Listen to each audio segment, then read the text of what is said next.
Bwana naona na mizinga ya ndizi. Haya ndo matunda haya. Kweli. Kwa mfano hili nikipiga 5000. Na lile nikapiga 3000. Sijapata 8000 hapo. Uko vizuri sana. Maisha yameenda.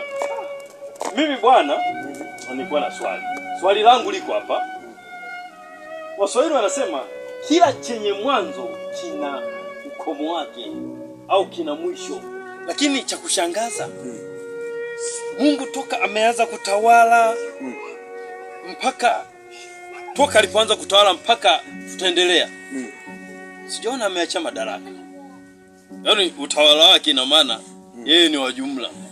Kwa nini asiachie madaraka ili na mwingine akatawala tukaona anaiendeshaje hii dunia?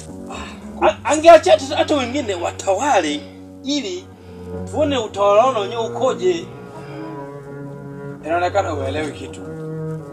Na ukitembelea ile Zaburi ya 82 mstari wa 5. Biblia inasema hawajui wala hawafahamu. Kwa hiyo inaweza kuwa hata na wewe hujui. Cha kwanza Mungu hana ukomo. Na tunapoongelea masuala ya wasomi wanasema kwamba kila chenye mwanzo kina mwisho.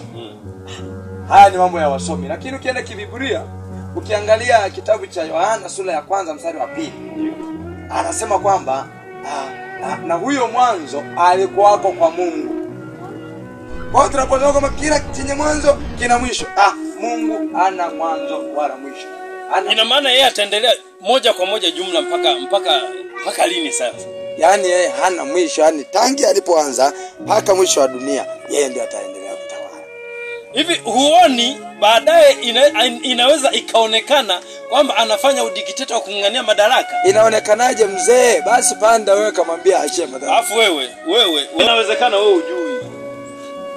Sasa sijui kivipi wakati mimi natumia maandiko. Wewe inawezekana sio mtu ambao una ukweli kwa sababu wewe inaonekana unaongea vitu ambavyo vielewi.